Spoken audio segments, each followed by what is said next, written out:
Bienvenidos una vez más a nuestro podcast Entre Palabra y Canciones. Quien les habla, su servidor César Méndez. Súper emocionado de que continuemos estudiando la palabra de Dios en esta serie maravillosa, Milagros. Si aún no te has suscrito a nuestro canal en YouTube, César Méndez TV, o en las plataformas digitales de podcast, te invito a que lo hagas y a que compartas este contenido y a que lo escuches cuantas veces quieras. Así que vamos todos juntos en esta sesión a estudiar la palabra de Dios. ¡Vamos adelante! Estas personas tuvieron cosas en común. Enfermedades que los afligían, en algunos casos de muerte. Algunos de ellos perdieron a sus seres queridos. Otros estuvieron atormentados por demonios. Otros simplemente tenían hambre. Pero Jesús se atravesó en su camino. Y ellos decidieron hacer algo diferente. Decidieron hacer algo fuera de lo normal. Decidieron creer. El apóstol Juan escribe al final del Evangelio: este es el discípulo que da testimonio de estas cosas, y escribió estas cosas, y sabemos que su testimonio es verdadero. Y también otras muchas cosas hizo Jesús, las cuales, si se escribieran una por una, pienso que ni aún en el mundo cabrían los libros que se habrían de escribir. Amén. Milagro número 28, y para este te voy a pedir que tengas a la mano tu Biblia. Si puedes detenerte de lo que estás haciendo, muchísimo mejor. En este milagro lo encontramos en el Evangelio según San Mateo, capítulo 17, verso 14 al 21. También en el Evangelio según San Marcos, capítulo 9, del 14 al 29. Y en el Evangelio según San Lucas, capítulo 9, del 37 al 43.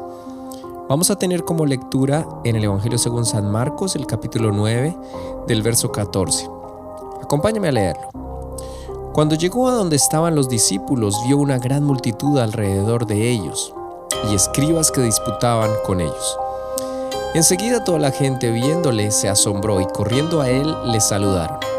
Él les preguntó: ¿qué disputáis con ellos? Y respondiendo uno de la multitud dijo: Maestro, traje a ti mi hijo que tiene un espíritu mudo, el cual donde quiera que le toma le sacude y echa espumarajos y cruje los dientes y se va secando. Y dije a tus discípulos que lo echasen fuera, y no pudieron. Y respondiendo él les dijo: Oh, generación incrédula, ¿hasta cuándo he de estar con vosotros? ¿Hasta cuándo he de soportar? Traédmelo. Y se lo trajeron. Y cuando el espíritu vio a Jesús, sacudió con violencia al muchacho, quien cayendo en tierra se revolcaba, echando espumarajos. Jesús preguntó al padre: ¿cuánto tiempo hace que le sucede esto? Y él dijo: desde niño. Muchas veces le echan el fuego y en el agua para matarle, pero si puedes hacer algo, ten misericordia de nosotros y ayúdanos. Jesús le dijo: si puedes creer, al que cree todo le es posible. E inmediatamente el padre del muchacho clamó y dijo: creo, ayuda mi incredulidad. Y cuando Jesús vio que la multitud se agolpaba, reprendió al espíritu inmundo, diciéndole: espíritu mudo y sordo, yo te mando, sal de él y no entres más en él. Entonces el espíritu, clamando y sacudiéndole con violencia, salió, y él quedó como muerto. De modo que muchos decían: está muerto. Pero Jesús, tomándole de la mano, le enderezó y se levantó. Cuando él entró en casa, sus discípulos le preguntaron aparte: ¿por qué nosotros no pudimos echarle fuera? Y les dijo: este género con nada puede salir, sino con oración y ayuno.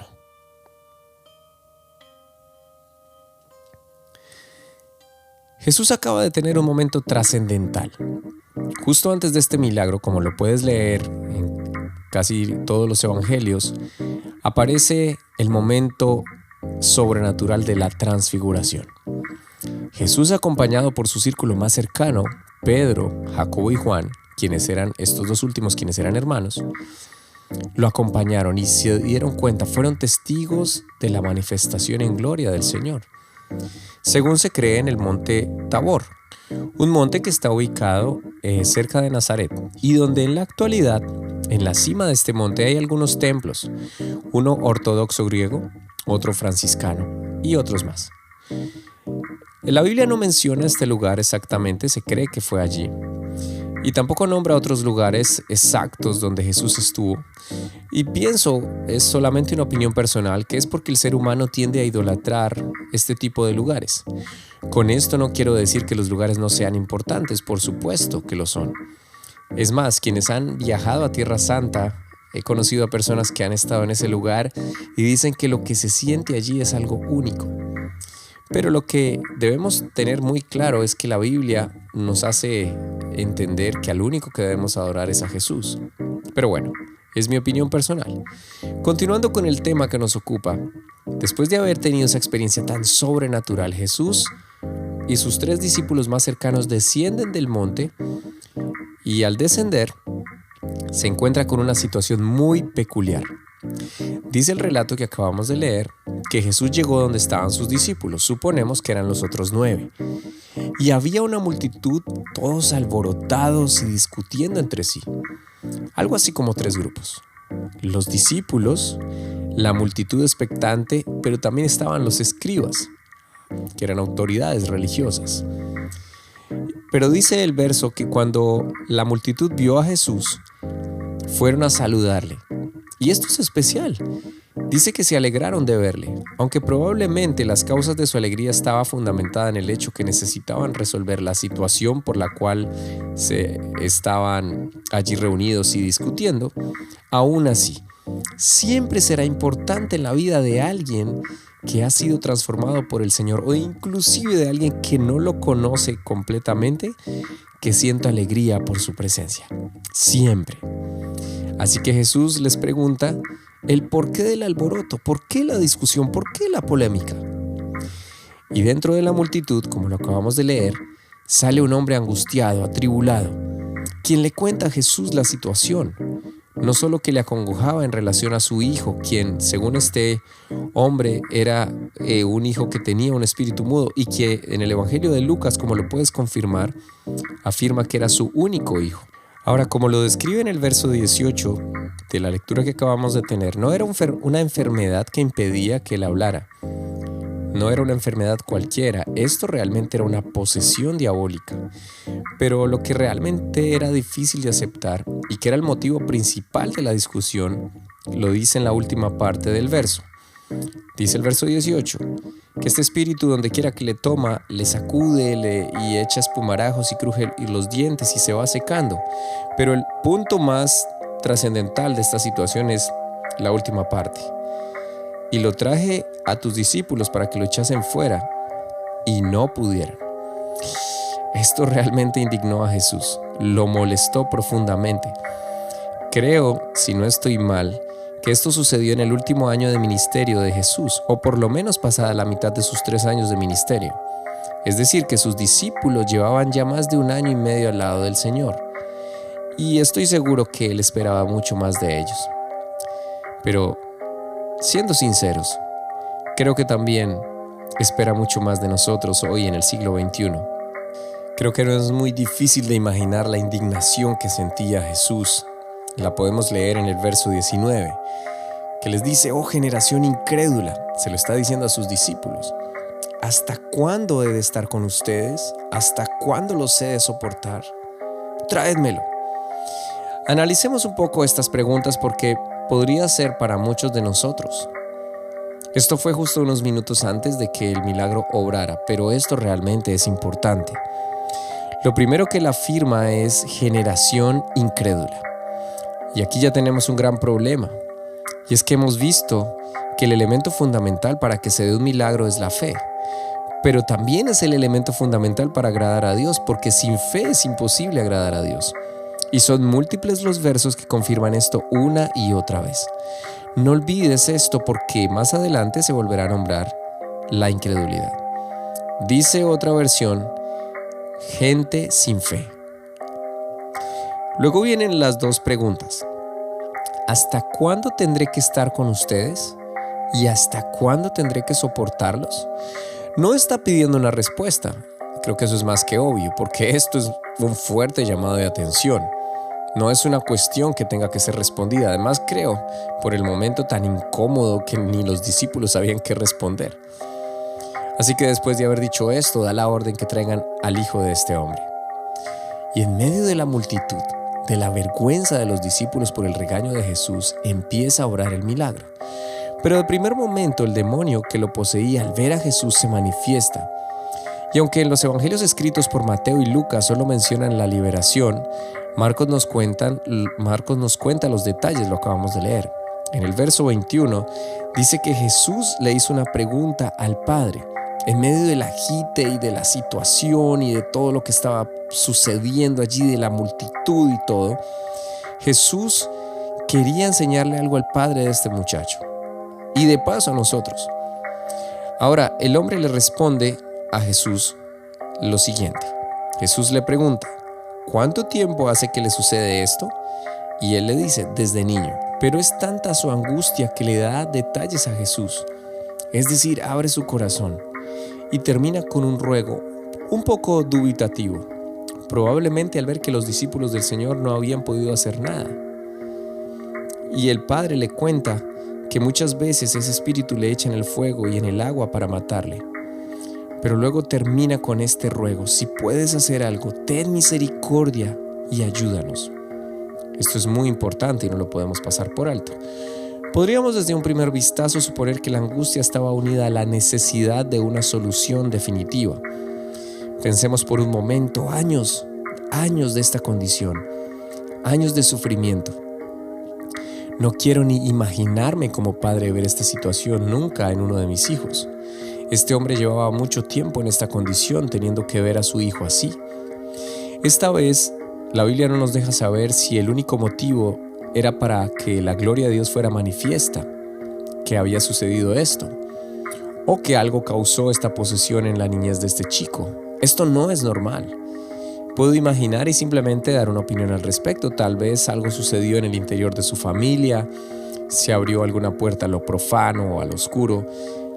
En fin, la Biblia no nos da detalles al respecto, pero Jesús quería que este hombre, en medio de su angustia y de la vergüenza de lo que había sucedido con la impotencia de sus discípulos para orar el milagro, este hombre fuera sincero y reconociera lo que vamos a leer a continuación.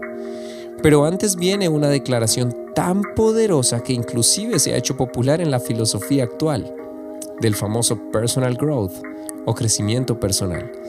Y ha sido de alguna manera mal interpretada, porque cuando se toma la frase y se olvida quién la dijo, la frase aislada, esta queda pendiendo de un hilo. Y el poder y la eficacia de esta palabra se reduce a nuestros propios recursos, a la buena actitud frente a las adversidades, que no digo que esté mal. Claro, es importante, pero siempre será limitada. Y la frase de Jesús es, si puedes creer, al que cree, todo le es posible. Esta frase penetró hasta lo más profundo del corazón de este padre angustiado. Probablemente su hijo seguía revolcándose en el suelo, el demonio tratando de robarse toda la atención, es parte de su modus operandi. Probablemente esto pasó muy rápido y tal vez no todos lo escucharon. Tal vez no todos se dieron cuenta de esta corta plática. Nos damos cuenta que solamente está escrito aquí en el Evangelio según San Marcos. Pero penetró el corazón de este padre y lo comprobamos en el verso siguiente, donde este padre inmediatamente clamó, ya fue totalmente honesto, abrió completamente su corazón y dijo, creo, ayuda a mi incredulidad. Había algo de duda tal vez sembrada por unos minutos, tal vez por lo que había visto y la impotencia de quienes se suponía debían resolverlo, pero al abrir el corazón y activar la fe en medio de la situación y todo lo que había pasado, ahora entra a operar el poder ilimitado y sobrenatural del Todopoderoso. Jesús mismo se sintió asediado porque la multitud se agolpaba y todos querían ver. Ahora sí, no era tiempo de discutir, de debatir, algo iba a suceder. Y en el verso 25, Jesús da la palabra de liberación y dice, espíritu mudo y sordo, yo te mando, sal de él y no entres más. Probablemente pienso que cuando el Señor dice espíritu mudo era lo que el padre de este muchacho pensaba. Cuando Dice sordo, probablemente lo dijo con la autoridad suficiente como siempre, porque este chico no podía oír la voz de libertad por su atadura. Y luego declara: sal de él y no entres más en él. En otras palabras, hecho está. Una nueva historia. Amén. Pero el relato continúa dándonos otro par de detalles de lo sucedido. En ese instante, en el verso 26, dice que el espíritu, clamando y sacudiéndole con violencia, salió. Y él quedó como muerto, es decir, el chico, el muchacho. De modo que muchos decían: está muerto. Ahora, Jesús no hace las cosas a medias. Él es el autor de la vida. Así que toma la mano de este chico y le levanta. Es muy probable que por la condición de lo que había sucedido físicamente, este muchacho estaba agotado al punto que quedó desmayado, sin fuerzas. Pero el toque de Jesús le devuelve las fuerzas, la vitalidad, la vida. Ahora viene de vuelta otra vez la parte incómoda de este milagro, pero muchas veces, sobre todo en situaciones parecidas, y espero que tengas discernimiento en lo que voy a decir. A veces es mejor preguntar que quedarse callado, sobre todo si sabes que te equivocaste, pero en el fondo no sabes la razón o desconoces la situación. Verso 28. Cuando él entró en casa, Jesús, sus discípulos le preguntaron aparte: ¿por qué nosotros no pudimos echarle fuera? Y la respuesta de Jesús es interesante. Este género no puede salir sino con oración y ayuno. Mucho se ha predicado sobre esta respuesta de Jesús. Desde que era niño y mi madre me llevaba a la iglesia, recuerdo haber escuchado cientos de predicaciones en las que claramente veía dos posturas, y creo que son correctas. Para unos, Jesús se refiere al género de la posesión en sí misma que afligía a este joven. Una situación muy fuerte espiritual que no se puede vencer, como lo decía antes, malinterpretando la frase de Jesús y creyendo que solamente una buena actitud y hablando fuerte van a resolver una situación espiritual tan difícil. Por eso debemos recordar quién lo estaba diciendo. No fue un escritor famoso de crecimiento personal o un hombre estudiado con múltiples premios o galardones, sino Jesús mismo, Dios manifestado en carne. Pero por otro lado, recuerdo haber escuchado a predicadores enseñar que el género al que él se refería era la incredulidad. En mi opinión, creo que los dos son válidos, porque lo realmente importante y que hemos aprendido o recordado, aunque eso también es aprender cuando recuerdas, es el hecho que definitivamente debemos depender 100% del Señor, de su providencia divina, de su poder ilimitado, de su gracia, de su misericordia. Y esto lo vamos a conseguir pasando tiempos de intimidad con Él.